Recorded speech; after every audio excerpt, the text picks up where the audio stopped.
Good morning students, कैसे हैं आप सब। अंडरस्टैंडिंग एंड डिसिप्लिन की क्लास में स्वागत है आप सबका। आज का हमारा टॉपिक है अधिगमकर्ता केंद्रित अध्ययन क्षेत्र। मैं रिपीट कर रही हूँ, आज का हमारा टॉपिक है अधिगमकर्ता केंद्रित अध्ययन क्षेत्र, learner focused study area. Learner का मतलब हो गया सीखने वाला। लर्निंग मतलब सीखना, और लर्नर का मतलब हो गया जो सीखने की इच्छा रखता है, अर्थात सीखने वाला। अधिगमकर्ता के विषय में शिक्षा मनोवैज्ञानिकों द्वारा कहा गया है कि जो विद्यार्थी सीखते हैं या जो विद्यार्थी सीखने की इच्छा रखते हैं वे सभी इसी श्रेणी में शामिल हैं। अर्थात हम कह सकते हैं कि जो भी व्यक्ति सीखने की इच्छा रखता है वो एक तरीके से अधिगमकर्ता है। अध्ययन क्षेत्र में कृत्रिम समाज की आदतों और विचारों को स्थान ना देकर अधिगमकर्ता की विकसित होती हुई क्रियाशीलता को स्थान दिया जाएगा। इस संदर्भ में रूसो ने कहा है, रूसो के अनुसार पुस्तकों के स्थान पर ज्ञानेंद्रियों, मांसपेशियों तथा वाक शक्ति के महत्व पर अधिक बल दिया जाना चाहिए। अर्थात रूसो को कहना है कि हमें पुस्तकों पर ज़्यादा फोकस्ड ना करके ज्ञानेंद्रियों, मांसपेशियों अर्थात हमारे हेल्थ के प्रति, हमारी ध्यान के प्रति और हमारी बोलने की शक्ति, वाक शक्ति के महत्व पर अधिक बल दिया जाना चाहिए। और इसी के अंतर्गत स्पिनर के अनुसार शिक्षा देने से पहले हमारा मुख्य कार्य यह है कि मानव जीवन की प्रमुख क्रियाओं का उनके महत्व के अनुसार वर्गीकरण करें तथा स्पिनर ने इन क्रियाओं को 5 भागों में विभाजित किया है। अर्थात स्पिनर के शब्दों में बात करें तो उनका कहना है कि मानव जीवन को सरवाइव करने के लिए जो 5 क्रियाएं हैं, जो मानव जीवन को सरवाइव करने के लिए जिन चीज़ों की हमें आवश्यकता होती हैं उन क्रियाओं को उन्होंने 5 भागों में विभाजित किया है और शिक्षा के अंतर्गत वो अध्ययन क्षेत्र में इनको शामिल करना चाहते हैं। वे क्रियाएं, इसके अंतर्गत जो पहली है, वे क्रियाएं जो प्रत्यक्ष रूप से अधिगमकर्ता के आत्म संरक्षण को महत्व देती हैं, अर्थात शरीर विज्ञान, जैसे कि शरीर विज्ञान। अर्थात कि हमने सुना भी है कि पहला सुख निरोगी काया, तो हमें अध्ययन क्षेत्र में वो चीज़ें शामिल करनी चाहिए जो कि हमारे शरीर विज्ञान से रिलेटेड हो। सेकंड पॉइंट है, वे क्रियाएं जो अप्रत्यक्ष रूप से अधिगमकर्ता के आत्म संरक्षण के लिए जीवन की आवश्यकताओं को पूर्ण करने में सहायता देती हैं। अर्थात कि हमें शिक्षा में उन चीज़ों को सिखाना चाहिए जो कि हमारे जीवन की बेसिक ज़रूरतों को पूरा करें। जैसे जो हमारी बेसिक ज़रूरतें होती हैं वो है रोटी, कपड़ा, मकान, भोजन, वस्त्र आदि। अर्थात कि हम जो शिक्षा या जो भी हम सीख रहे हैं उससे हम अपने जीवन की बेसिक आवश्यकताओं को पूरा कर सकें। नेक्स्ट, वे क्रियाएं जो संतान के पालन पोषण में सहायता देती हैं तथा इससे संबंधित विषय हैं गृह विज्ञान, बाल मनोविज्ञान आदि। अर्थात इसके अंतर्गत हमें वो शिक्षा भी प्रदान करनी चाहिए या वो शिक्षा भी हमें लेनी चाहिए जो हमें बाल मनोविज्ञान को समझने में सहायता प्रदान करती हैं। नेक्स्ट, वे कहते हैं कि इसमें वे क्रियाएं जो मनोरंजन तथा व्यक्ति की रुचियों तथा भावनाओं को संतुष्ट करने में सहायता देती हैं उन क्रियाओं को भी इसमें सम्मिलित किया जाना चाहिए, जैसे कला, भाषा, साहित्य आदि।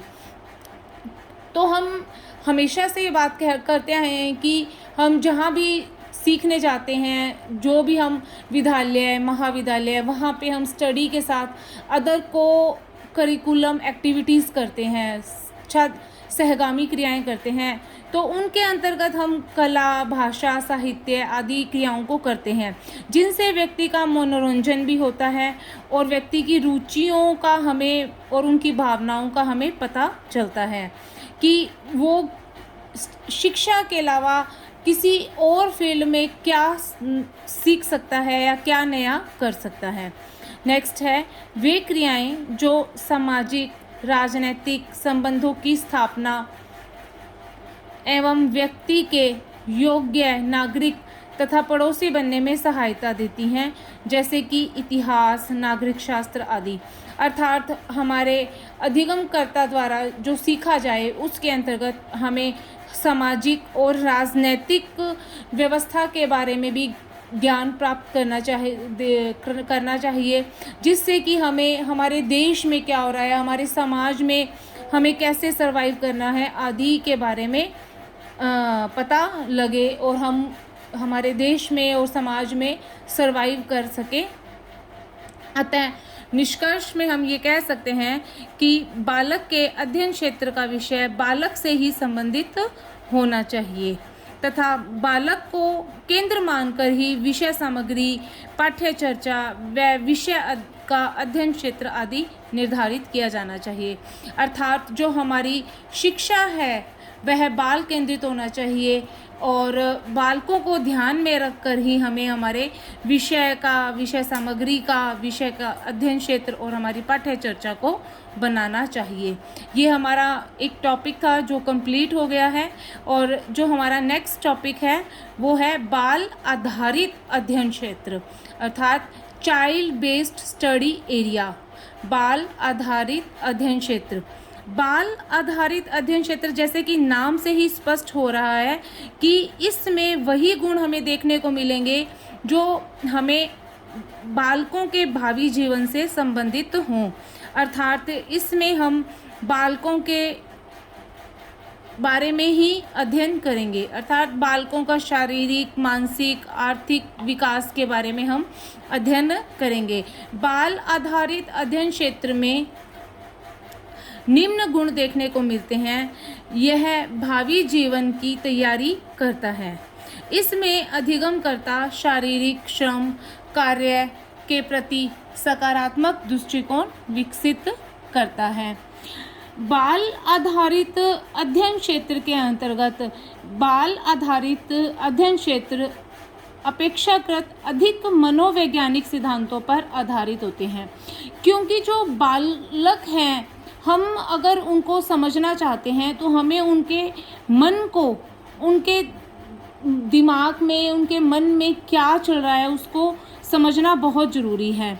इसीलिए जो बाल आधारित अध्ययन क्षेत्र है वो कहीं ना कहीं मनोवैज्ञानिक साइकोलॉजी से संबंधित होते हैं। इसलिए इसमें हमें अधिक मनोवैज्ञानिक सिद्धांतों का प्रयोग करना चाहिए और बाल आधारित अध्ययन क्षेत्र में हमें प्रयोगों पर अधिक बल देना चाहिए। पुस्तकों को पढ़ाने की बजाय बालकों द्वारा प्रयोग करके जो ज्ञान प्राप्त किया जाता है वो अधिक स्थिर और लंबे समय तक चलने वाला होता है। नेक्स्ट जो है इसके अंतर्गत विद्यार्थियों को स्वावलंबी एवं आत्मनिर्भर बनने की प्रेरणा दी जाती है। बाल आधारित अध्ययन क्षेत्र के अंतर्गत हम विद्यार्थियों को स्वावलंबी एवं आत्मनिर्भर बनाते हैं। बाल आधारित अध्ययन क्षेत्र के अंतर्गत हम बालकों में रचनात्मकता, सृजनात्मकता का विकास करते हैं। और नेक्स्ट जो है इसके अंतर्गत बाल आधारित अध्ययन क्षेत्र के अंतर्गत बालकों में सामाजिक गुणों का विकास किया जाता है। जैसे कि प्रत्येक अभिभावक चाहते हैं कि जब भी उनका जो बालक है कभी भी उनके समाज में, उनके परिवार में जब उसको प्रेजेंट किया जाए तो वो बहुत सलीके से, अच्छे से कार्य करे, मतलब उसका बातचीत का ढंग, बैठने का, खाने पीने का हाव भाव, सभी गुणों को देखा जाता है। इसीलिए बालकों में सामाजिक गुणों का विकास करना बहुत आवश्यक है, क्योंकि हम जिस समाज में रहते हैं हमें उसी समाज के अकॉर्डिंग ही सर्वाइव करना होता है। नेक्स्ट जो है, यह पाठ्यक्रम युवकों की बेरोजगारी का समाधान करता है। अर्थात कि जो भी हम पाठ्यक्रम बच्चों को पढ़ा रहे हैं या बालक जो भी पाठ्यक्रम या जो भी ज्ञान प्राप्त कर रहे हैं, उनसे उनकी बेरोजगारी की समस्या का समाधान हो। और बाल आधारित अध्ययन क्षेत्र के अंतर्गत बालकों की आवश्यकता, उनकी रुचि एवं उनकी क्षमता को भी ध्यान में रखा जाना अत्यंत आवश्यक है। तो आज के हमारा टॉपिक बाल आधारित अध्ययन क्षेत्र कंप्लीट होता है। इसी के साथ आज हमने हमारे 2 छोटे टॉपिक कंप्लीट किए हैं। एक तो बाल आधारित अध्ययन क्षेत्र और एक जो टॉपिक हमने किया है वो है अधिगमकर्ता केंद्रित अध्ययन क्षेत्र। आप इसी के साथ आज की क्लास कंप्लीट होती है। नेक्स्ट डे फिर मिलेंगे। Have a nice day.